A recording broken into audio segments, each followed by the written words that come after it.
السلام علیکم ورحمۃ اللہ وبرکاتہ۔ نحمده ونصلی علی رسولہ الکریم، اما بعد فاعوذ باللہ من الشیطان الرجیم، بسم اللہ الرحمن الرحیم، رب اشرح لی صدری ویسر لی امری واحلل عقدۃ من لسانی یفقہوا قولی۔ فصل 36 پیج 186، گناہوں سے اجتناب اور آخرت کی نعمتیں۔ معاصی کی ایک سزا یعنی گناہوں کی ایک سزا یہ بھی ہے کہ قلب کی صحت اور تندرستی بگڑ جاتی ہے، دل بیمار ہو جاتا ہے، اور دل ہی پر زندگی کا انحصار ہوتا ہے، اطمینان یا انتشار کا، سکون یا بے سکونی کا، ایمان اور نفاق کا، اور وہ بیمار ہو جاتا ہے۔ منافقین کے لیے بھی یہی کہا گیا نا کہ فی قلوبہم مرض، اس کی بیماری رفتہ رفتہ لا علاج اور لا دوا ہو جاتی ہے، اور بالآخر کوئی دوا اور کوئی خوراک اسے نفع نہیں دیتی، یعنی کوئی بھی چیز اس کی اصلاح نہیں کرتی۔ بیماریاں جس طرح جسم پر اثر انداز ہوتی ہیں، گناہ قلوب پر اثر انداز ہوتے ہیں۔ بیماری کس پر اثر انداز ہوتی؟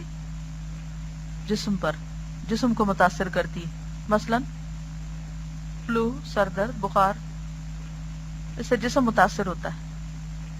اسی طرح گناہ بیماری کی طرح کس پر اثر انداز ہوتے ہیں؟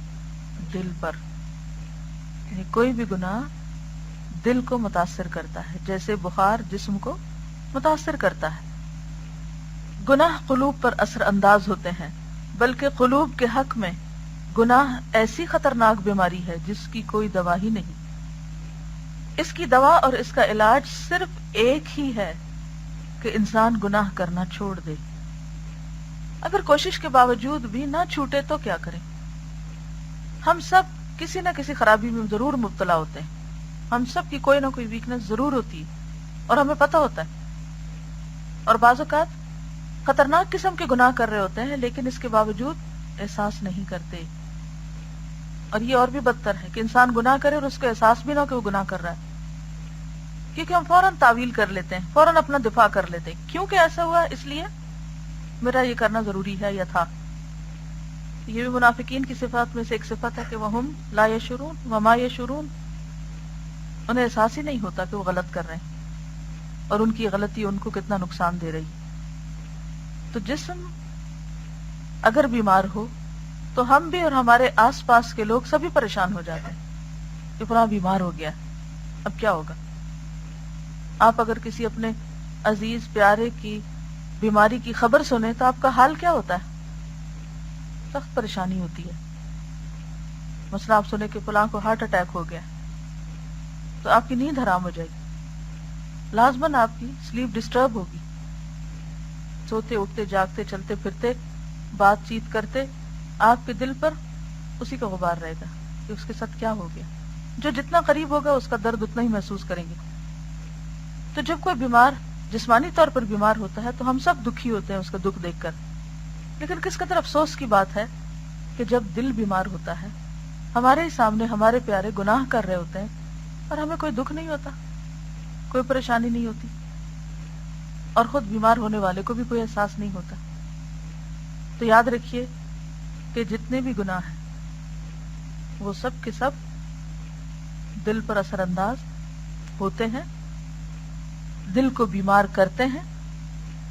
مومن اس بیماری سے نکلنے کے لیے توبہ کرتا ہے، گناہ چھوڑ دیتا ہے، لیکن منافق چونکہ گناہ نہیں چھوڑتا لہذا فزادہم اللہ مرضا، اللہ ان کی بیماری میں اور اضافہ کرتا رہتا ہے، بیماری اور بڑھتی چلی جاتی۔ اس لیے اس بات کا تہیہ کر لینا لازم ہے کہ گناہ تو چھوڑنا ہی ہے۔ کوئی بھی جو بری عادت ہے ہمارے اندر، کوئی بھی ہماری ویکنس، اس کے لیے مختلف طریقے اختیار کریں، لیکن اہم ترین اور مفید ترین اور نافع ترین طریقہ کیا ہے کہ انسان کیا کرے؟ اللہ کے سامنے جی بھر کے روئے اور خوب خوب شرمندہ ہو کر دعا کرے، اپنی مختلف بری عادتوں کو چھڑانے کے لیے مثلا آپ ہر روز 2 نفل خاص اس گناہ یا اس خاص ویکنس یا کمزوری یا بیماری اس کے دور کرنے کے لیے پڑھ سکتے ہیں، کہ جو اسی نیت سے ہوں کہ اللہ مجھ سے میری یہ بیماری چھڑا دے، مجھ سے یہ گناہ چھڑا دے، مجھ سے میری یہ کمزوری دور کر دے، اور آپ دیکھیں گے انشاءاللہ ازالہ ہوگا، شفا ہوگی۔ خاص طور پر وہ بیماریاں کہ جن کے بارے میں ہمارے آس پاس کے لوگ نشاندہی کرتے رہتے ہیں، ہمیں بتاتے رہتے ہیں، لیکن ہم ایک کان دھرنے کو تیار نہیں ہوتے، سننے کو تیار نہیں۔ مثلا اگر کوئی شخص بد اخلاقی کا مظاہرہ کرتا ہے اور اس کے آس پاس کے لوگ اسے بتاتے ہیں کہ تم بد اخلاق ہو، تو کتنے لوگ ہیں جو مانے کہ ہاں میں ہوں؟ مانتے؟ کیونکہ مانتے نہیں لہذا چھوڑتے بھی نہیں۔ تو پہلی بات ہے ماننا کہ ہاں میرے اندر ہے یہ غلطی، ہے میری یہ کوتاہی۔ دوسری بات ہے اس کو چھوڑنا، کوشش کرنا، اور ان ساری کوششوں کے ساتھ اور باوجود خاص طور پر اللہ سے مدد مانگنا، قبولیت کے اوقات میں دعا کرنا۔ مثلا قبولیت کا وہ کون سا وقت ہے جو روز آپ سب کو ملتا ہے؟ کوئی بتائے گا؟ اذان کے بعد کی دعا، کتنے لوگ اس وقت سنجیدہ ہوتے ہیں اور واقعی کچھ مانگتے ہیں؟ بے شمار لوگ اس وقت کو گنوا دیتے ہیں، ضائع کر دیتے ہیں، جو کہ اتنا قیمتی وقت ہوتا ہے کہ ساری دنیا کی دولت دے کے آپ خرید نہیں سکتے، لیکن بہت سے لوگ اس وقت سے غافل ہوتے ہیں۔ یعنی مجھے ہمیشہ ایسا لگتا ہے جیسے اذان ہوتی، جیسے ایک رحمت کا دروازہ کھلا، کچھ ملنے کے لیے کوئی کھڑکی کھلی اور میں نے اس سے فائدہ نہ اٹھایا اگر میں دعا نہ کروں، کیونکہ ہم ایک لاشعوری کی کیفیت میں، ہمیں پتہ ہی نہیں کہ ایک خزانے کا دروازہ کھلا ہے اور ہمیں کچھ مل سکتا ہے، خصوصی رحمت کا وقت ہے۔ اسی طرح اور بھی اوقات ہیں، لیکن ہم اس میں اول تو توجہ نہیں کرتے، مانگتے نہیں، اور اگر مانگتے بھی ہیں تو عموماً کیا مانگتے ہیں؟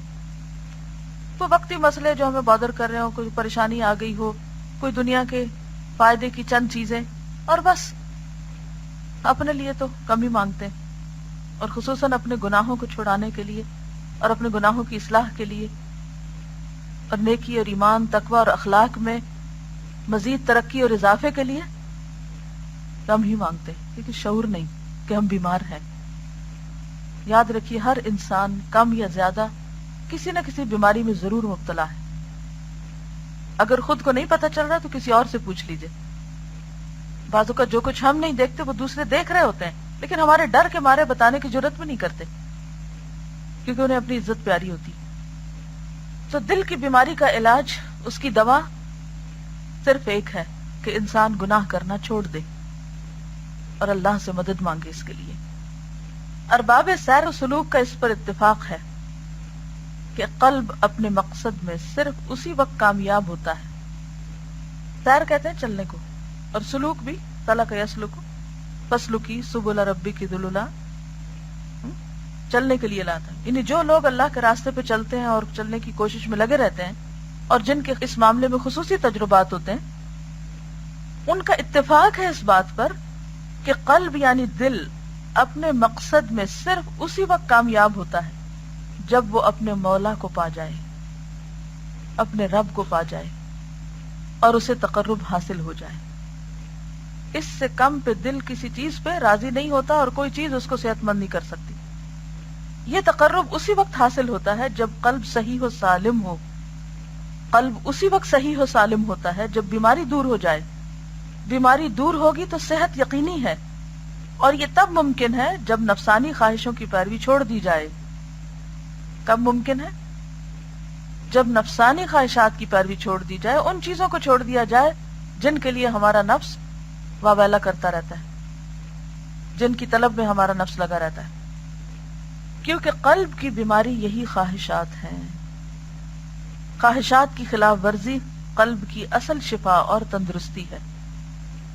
آپ دیکھیں کہ خواہشات میں کچھ خواہشات کھانے پینے سے تعلق رکھتی، کچھ پہننے اوڑھنے سے، کچھ لوگوں کے ساتھ تعلقات سے، کچھ کسی خاص چیز کے حصول سے۔ تو جب کوئی انسان اپنی خواہش کے اگینسٹ چلنا سیکھ لیتا ہے کہ اے نفس تو یہ مانگتا ہے، میں تجھے کبھی بھی یہ نہیں دوں گا۔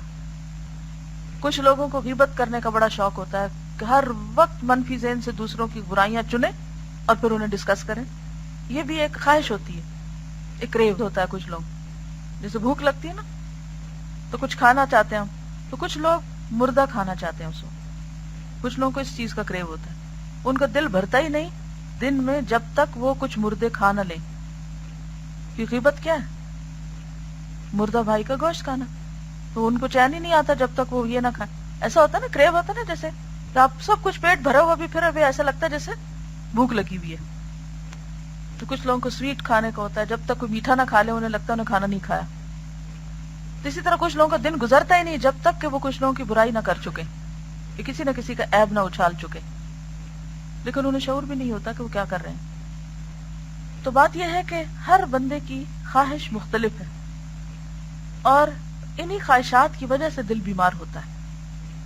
اور جب تک ہم خود کو خود نہ سزا دیں، خود کا خود محاسبہ نہ کریں، اور اپنے آپ کو خود نہ روکے کسی چیز سے، یا اس کا فیصلہ نہ کریں کہ نہیں مجھے تو رکنا، مجھے تو چھوڑنی یہ چیز، یہ میرے حق میں نقصان دہ ہے، تو پھر شفا نہیں ہوتی جب تک یہ ہونا. تو کہتے ہیں کہ خواہشات کی خلاف ورزی قلب کی اصل شفا اور تندرستی ہے.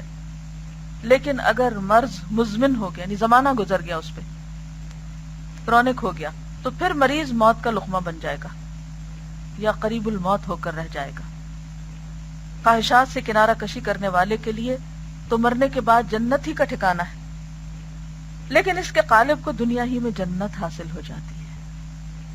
یعنی جو لوگ اپنی خواہشات کے خلاف جاتے ہیں ان کے دلوں کو اتنا چین، اتنی خوشی نصیب ہو جاتی ہے، اتنا اطمینان اندر بھر جاتا ہے کہ یہ لگتا ہے کہ دنیا میں ہی جنت نصیب ہو گئی. ایک خاص قسم کے اطمینان قلب کی کیفیت ہوتی ہے ان پر، پرسکون ہوتے ہیں اندر سے، اوپر خواہ کتنے ہی طوفان اور تلاطم کیوں نہ ہو. جو لذت و سرور کی زندگی اسے حاصل ہوتی ہے بڑی بڑی نعمتوں اور ثروتوں کے مالکوں کو بھی حاصل نہیں ہوتی. اس کی اور دنیا داروں کی لذتوں اور مسرتوں میں اتنا ہی فرق ہوتا ہے جتنا دنیا اور آخرت کی لذتوں اور مسرتوں میں ہے. انہیں یوں لگتا ہے جیسے دنیا میں ہی جنت مل گئی. اس حقیقت کی تصدیق ہر وہ شخص کر سکتا ہے جس نے ان لذتوں کا تجربہ کیا ہو. قرآن حکیم میں ہے ان الابرار لفی نعیم وان الفجار لفی جحیم، اور بے شک بد کردار لوگ دوزخ میں ہوں گے. اسے انسان صرف آخرت کی نعمت اور آخرت ہی کی جہنم میں محصور نہ سمجھے کہ یہ آخرت میں ہوگا صرف، بلکہ یہ انسان کے ہر دور اور ہر صح، یعنی 3 مقامات، مقام دنیا، مقام آخرت، مقام برزخ کے لیے وارد ہے. یعنی ابرار نعمتوں میں ہیں، نیک لوگ مزوں میں ہیں، دنیا میں بھی، قبر میں بھی، آخرت میں بھی، اور اسی طرح فجار بھی. ان تینوں مقامات میں ابرار نعیم میں ہوں گے اور فجار جہنم میں. نعیم اور سرور تو در حقیقت وہی ہے جو قلب کو حاصل ہو، اور عذاب بھی وہی ہے جو قلب کو محسوس ہو. ظاہر ہے کہ خوف و ہراس، حزن و ملال، ضیق صدر، اعراض عن اللہ اور تعلق غیر اللہ اور اللہ سے کٹ جانے سے زیادہ کون سا عذاب ہو سکتا ہے. یعنی عذاب کی یہ قسمیں کون کون سی؟ خوف، حزن، دل کی تنگی، اللہ سے دوری، غیر اللہ سے تعلق، اور اللہ سے کٹ جانے سے یعنی اللہ سے دور ہونا، اللہ کے ذکر میں دل نہ لگنا، نیکی کے کام کا کوئی شوق نہ ہونا، نیکی کے کاموں کی طرف رغبت کا نہ ہونا. اس سے زیادہ کون سا عذاب ہو سکتا ہے؟ یہ ضروری ہے کہ ان میں سے ہر وادی ایک جداگانہ شعبہ رکھتی ہے. بندہ اللہ تعالیٰ کے سوا جس چیز سے تعلق اور رشتہ جوڑتا ہے، جس سے بھی محبت اور الفت کا رشتہ قائم کرتا ہے، اس سے اس کو تکلیف پہنچنا لازمی ہے. یعنی یہ ایک مانی ہوئی بات ہے کہ دنیا میں انسان جس کسی سے بھی محبت کرتا ہے اس سے اس کو لازماً تکلیف ہوتی. مثلا بچوں سے آپ محبت کرتے ہیں تو سب سے زیادہ تکلیف بھی کہاں سے ہوتی؟ بچوں سے ہی ہوتی ہے. ایسا نہیں کہ وہ سب سے برے لوگ ہوتے ہیں، ان کی تکلیف ہمیں محسوس اس لیے زیادہ ہوتی کہ ان سے ہم ایکسپیکٹ زیادہ کرتے ہیں. تو جس کسی سے بھی ہم محبت رکھتے ہیں اس سے ہماری ایکسپیکٹیشنز بہت ہوتی ہیں، اور وہ غریب، کمزور، محتاج انسان کہاں تک ایکسپیکٹیشنز یا توقعات پوری کر سکتا ہے؟ لہٰذا پھر ہم خود ہی ٹوٹتے ہیں اور بکھرتے ہیں اور روتے ہیں اور دکھ اٹھاتے ہیں. جو آدمی اللہ کے سوا دوسری چیز سے محبت کرتا ہے اسے 3 مرتبہ عذاب اور تکلیف لازمی ہے. سب سے پہلے تحصیل کی تکلیف. تحصیل یعنی حصول، حاصل کرنا، کہ انسان اس تگ و دو میں لگا رہتا ہے یا اس کے انتظار میں رہتا ہے کہ وہ چیز حاصل ہو جائے، وہ چیز اس کو مل جائے، چاہے مال ہو، چاہے کوئی عہدہ ہو، چاہے کوئی دنیاوی لذت کی چیز ہو یا کوئی بھی شوق. تحصیل کے بعد اس کے سلب اور فوت ہونے کے خوف کی تکلیف. مثلاً آپ کو کسی چیز کا بہت شوق تھا، مثال کے طور پر سونے کی ایک خاص رنگ آپ کو بڑی پسند آ گئی کہیں. اب آپ دن رات اس تڑپ میں ہے کہ مجھے ایسی رنگ لینی ہے اور مل جائے. اب آپ کمیٹیاں ڈالنا شروع کرتے ہیں، بڑے پاپڑ بیل کے آپ خریدتے ہیں اس کو اور پہن کے خوش ہوتے ہیں. لیکن خوشی کے ساتھ ہی ایک غم چلا آتا ہے، کیا؟ گم نہ ہو جائے. اور کئی دفعہ وہی چیز زیادہ گم ہوتی ہے جو ہمیں زیادہ پسند ہوتی ہے. اور وہ تکلیف مزید جو اس کے تحصیل تحفظ میں ہے، یعنی حفاظت کرنے کی تکلیف اس کی کہ کوئی اور نہ لے جائے یا مانگ نہ لے، اور مخالف اسباب کے مقابلے اور توڑ میں ہوتی ہے. یعنی اس چیز کے جو مخالف، آپ دیکھیں کہ اگر آپ گھر میں بیٹھے ہوئے نا آرام سے، کوئی آپ کا مخالف نہیں ہوگا الا کہ گھر کے اندر کے لوگ، یعنی مخالفت کم ہوگی. جو ہی آپ گھر سے باہر نکلیں گے، جتنے لوگوں سے ملیں گے، جتنا آپ کا دائرہ کار وسیع ہوگا، اتنی مخالفتیں زیادہ ہوں گی. ہماری ایک اسٹوڈنٹ ہے تو انہوں نے کہا کہ مجھے بہت شوق ہے کہ میں کوئی دین کا بہت اچھا سا کام کروں، کیونکہ میری تسلی نہیں ہوتی، میں کچھ کرنا چاہتی ہوں، ہر وقت کی طرف کچھ کرنا چاہتی ہوں. بھی کرو. بہت سے آئیڈیاز بنائے، بہت سی کوششیں کی. اس نے گھر میں ایک کلاس شروع کی اور اگلے پچھلے جاننے والے بہت سے لوگوں کو انوائٹ کیا، بہت سے لوگوں کو بلایا، بہت لوگ آئے. ان کی ایک آئیڈیل کلاس بھی ہو گئی جس طرح وہ اس کو کنڈکٹ کرنا چاہتی تھی کہ میں پہلے یہ لگاؤں گی. انہوں نے مختلف طرح کی چیزیں انٹرنیٹ سے کلیکٹ کی، ایسا سما بناؤں گی، ایسا ماحول بناؤں گی، ایسا کروں گی، ویسا کروں گی. بہت، یعنی کہ جو ان کے مائنڈ میں تھا نا، جو وہ دوسری جگہوں پہ جا کر اٹھتی رہتی تھی کہ یہاں یہ نہیں ہوتا، یہاں فلاں یہ خرابی کرتا، فلاں یہ کرتا، فلاں طرح طرح کے نقص، ان سب نقص سے پاک کلاس تیار. لیکن پہلی کلاس میں جتنی باتیں ان کو سننا پڑی. کسی نے اعتراض کیا کہ چائے کا انتظام نہیں تھا، کسی نے کوئی اور اعتراض کیا. میں لوگوں کی باتیں نیگیٹو قسم کی دہرانا نہیں چاہتی. ان ساری چیزوں نے مل کر ان کو بیمار کر دیا. دنیا میں کوئی چیز آئیڈیل ہو ہی نہیں سکتی. اب وہ جو مخالفتوں کا دائرہ تھا وہ کہاں تک چلا گیا؟ یعنی ہر قسم کے لوگوں نے کچھ نہ کچھ اس میں ضرور کمنٹ دیا. اب وہ پھیل گیا. تو بات یہ ہے کہ انسان جتنا زیادہ پھیلتا جاتا ہے، یہ جتنی زیادہ اس کی مطلوب چیزیں حاصل ہوتی جاتی ہیں، اتنی زیادہ اس کی خواہشات پوری بھی ہوتی جاتی ہیں. تو کیا ہوتا ہے؟ اتنی مخالفتیں، مخالف اسباب بھی انسان کو پیش آتے ہیں. اسی لیے کہتے ہیں نا کہ یہ تو چلتی ہے تجھے اونچا اڑانے کے لیے، تندی باد مخالف. تندی باد مخالف کس کو پیش آتی ہے؟ کمرے میں بیٹھ رہنے والے کو نہیں، باہر نکلنے والے کو، اڑنے والے کو. تو دنیا میں کوئی بھی چیز جو آپ کی آئیڈیل ہو، چاہے وہ کوئی مٹیریل چیز ہو، چاہے وہ آپ کا کوئی پسندیدہ کام ہو، پسندیدہ کھانا ہو، کچھ بھی ہو. آپ دیکھیں کہ پسندیدہ کھانوں میں کیا ہوتا ہے، وہ ہم ضرورت سے زائد ضرور کھا لیتے. ہو سکتا ہی نہیں کہ کوئی چیز آپ کو بہت پسند آئے اور پھر آپ اس کو صرف ایک بار لیں اور وہاں اپنے نفس کو کنٹرول کر لیں، نو مور. اب کیا ہوتا ہے جب آپ اوور ایٹنگ کرتے ہیں تو بات کا سکون برقرار رہتا ہے؟ نہیں. ایک بات جو میں نے سیکھی اور بہت دیر سے سیکھی کہ میرے پاس 2 چوائسز تھی. ایک چوائس یہ تھی کہ میں مزے مزے کے کھانے کھاؤں اور اس کے بعد طبیعت خراب رہے، اور دوسری یہ تھی کہ سادہ کھانا کھاؤں اور اس کے بعد کا وقت خوب انجوائے کروں، جسمانی اور ذہنی طور پر خوب الرٹ رہوں. عموماً ہماری چوائس کیا ہوتی؟ پہلی چوائس ہوتی کہ اب انسان یہ تو نہیں کہ کچھ نہ کھائے اور بے مزہ ہی کھانا کھائے. ہم پہلی چوائس لے لیتے ہیں لیکن اس کے بعد کے جو نتائج ہوتے ہیں وہ تکلیف دہ ہوتے ہیں. اور جب دوسری چوائس لیتے ہیں تو تھوڑی دیر تکلیف ہوتی ہے، کھاتے وقت مزہ نہیں آتا، لیکن اس کے بعد کا سارا وقت بہت پرسکون. یہی حال دنیا اور آخرت کا ہے.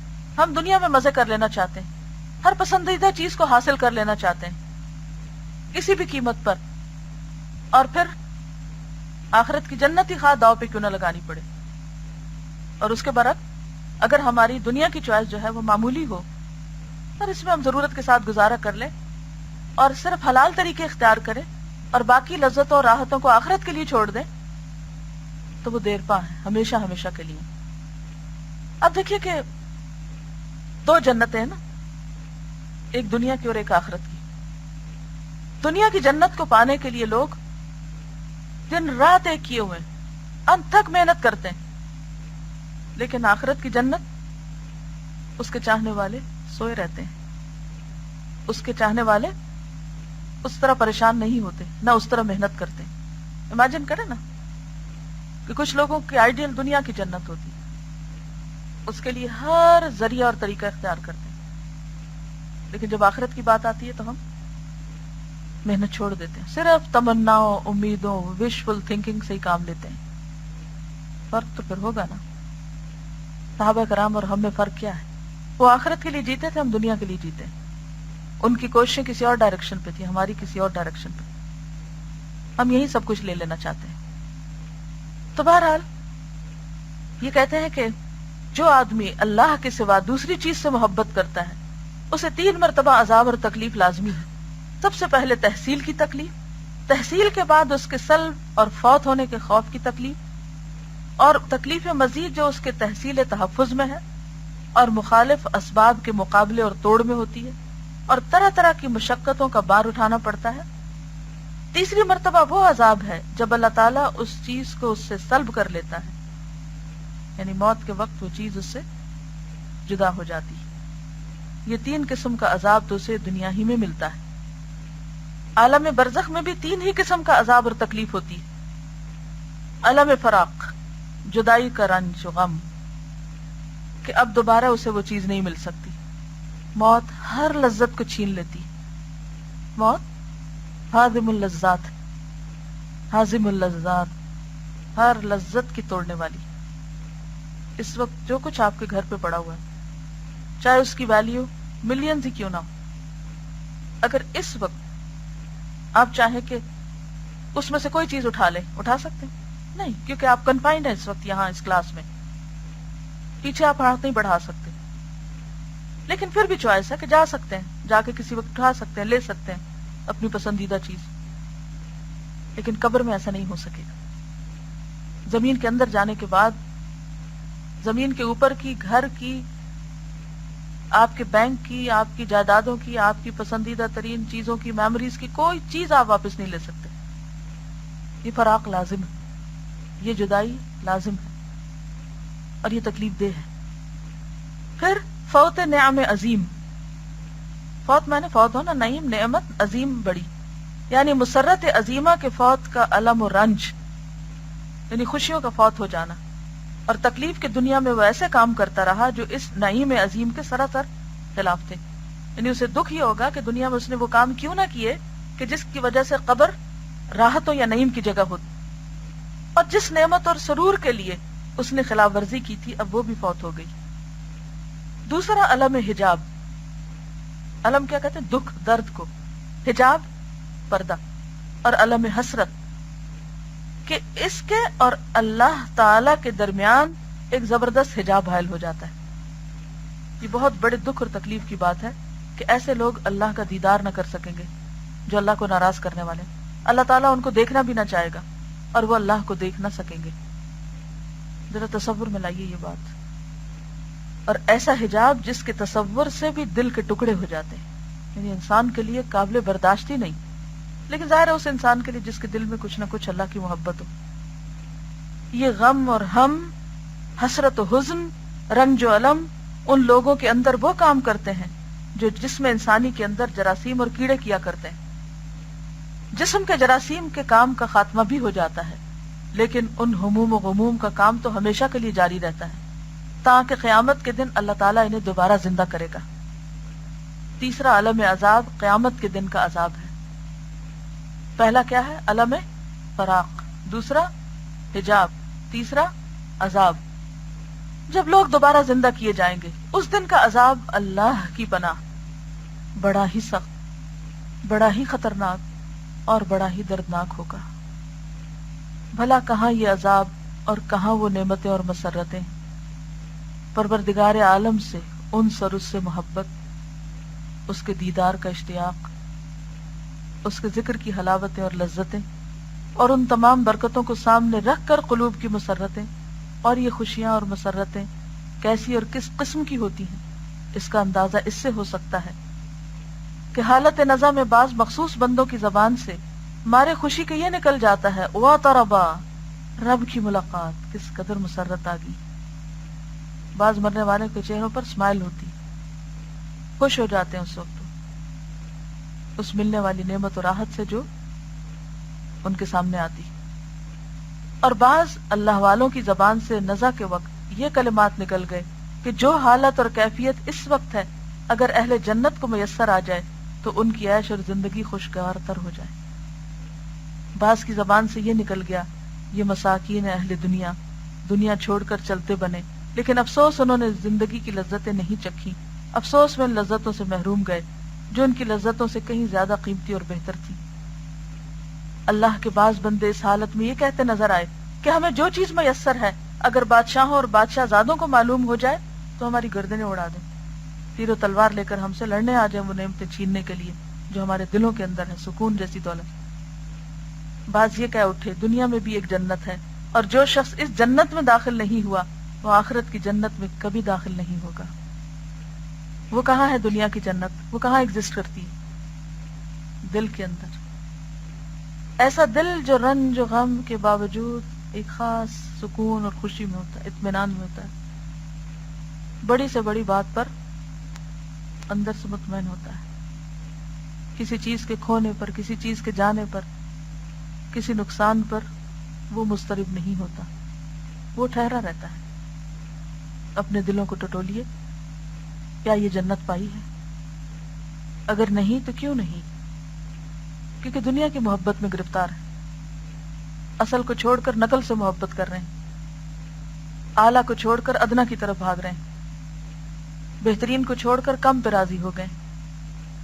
آج گھر جا کر اپنے لیے لکھیے کون سی چیزیں مجھے تکلیف دیتی ہیں، کیا کیا ہرٹ کرتا ہے، کیا کیا دکھ دیتا ہے، کس بات پہ پریشان ہوتی، کون سی چیز مجھے رلاتی، اور اس کے آگے بڑے بڑے کراس لکھیے، بڑے بڑے کراس ڈالیے کہ یہ چیزیں اس لائق نہیں کہ میں ان پر اپنے قیمتی آنسو بہاؤں، یا یہ چیزیں اس قابل نہیں کہ میں ان پر دکھی رہوں۔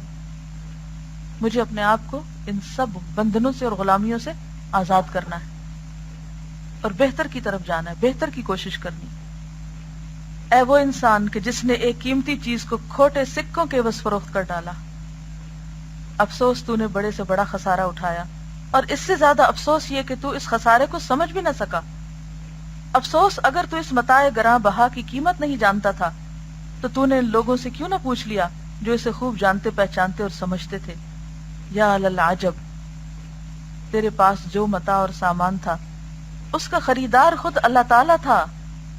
ان اللہ اشتری من المؤمنین انفسهم واموالهم بان لهم الجنہ۔ کسی کو غم ہے لوگ میری عزت نہیں کرتے، کسی کو غم ہے لوگ میری قدر نہیں پہچانتے، کسی کو غم ہے کہ مال نہیں ہے، کسی کو غم ہے کہ اولاد نافرمان ہے، کسی کو غم ہے کہ شوہر محبت نہیں کرتا، کسی کو کسی اور چیز کا غم ہے۔ کیا واقعی ہمارا دل اتنی معمولی چیز ہے کہ اس میں یہ سب کچھ بھر کے رکھے؟ نکالیں ان سب چیزوں کو باہر اور ڈالیں اس میں اللہ کی محبت۔ دنیا کی چیزوں میں سے، دنیا کے انسانوں میں سے کوئی انسان، کوئی چیز اس قابل نہیں ہے کہ اس کا غم لے کے پالے ہم اپنے دل میں۔ نہ اولاد ہمیں اللہ کے عذاب سے بچا سکتی ہے، اور نہ شوہر کہیں کام آ سکتا ہے، اور نہ کوئی اور رشتہ۔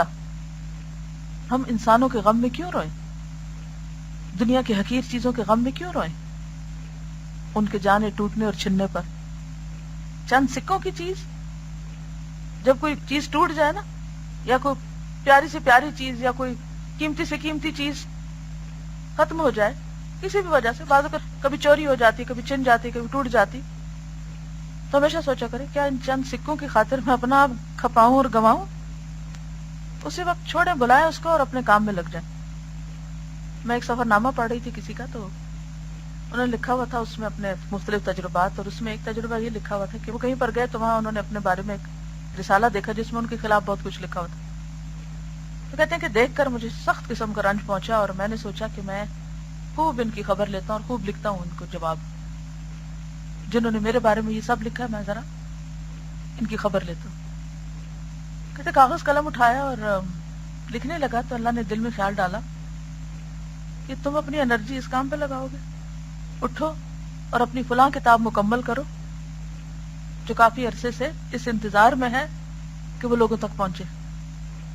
کہتے وہ جتنی انرجی اس غم غصے کی وجہ سے میرے اندر آئی تھی میں نے یہ کاغذ رکھے اور وہ کاغذ نکالے اور میں نے اس کو لکھنا شروع کر دیا اور اس کام کو مکمل کیا. یہ ہوتا ہے نیگیٹو کو پازیٹو میں بدلنا. جب لوگ پریشان کریں، جب لوگ سارے اکٹھے ہو کر آپ کے خلاف ہو جائیں تو آپ کیا کریں؟ تعمیری کام شروع کر دیں. اور لمحے بھر کے لیے بھی ٹھیک ہے، انسان ہے، تھوڑی دیر کے لیے آتا ہے دل میں، لیکن اس کیفیت کو اپنے اوپر طاری نہ ہونے دیں کہ اپنے آپ کو بیکار کر لیں، اپنی صلاحیتوں کو زنگ نہ لگنے دیں. یا للعجب، تیرے پاس جو متاع اور سامان تھا اس کا خریدار خود اللہ تعالیٰ تھا، جس کی قیمت جنت المأوا کے چمن تھے، جس کے ہاتھ بیع و شراء خرید و فروخت کا سودا ہو رہا تھا، جو اللہ کی جانب سے قیمت کی ذمہ داری لے رہا تھا. وہ خود سفیر الہی، رسولوں پیغمبروں کے امام حضرت محمد رسول اللہ صلی اللہ علیہ وسلم تھے. افسوس پھر بھی تو نے اپنا مال و اسباب کم اور گھٹیا داموں فروخت کر دیا. کیا ہی خوب کہا گیا، اذا کان ھذا فعل عبد بنفسه فمن ذا له من بعد ذلك یکرم.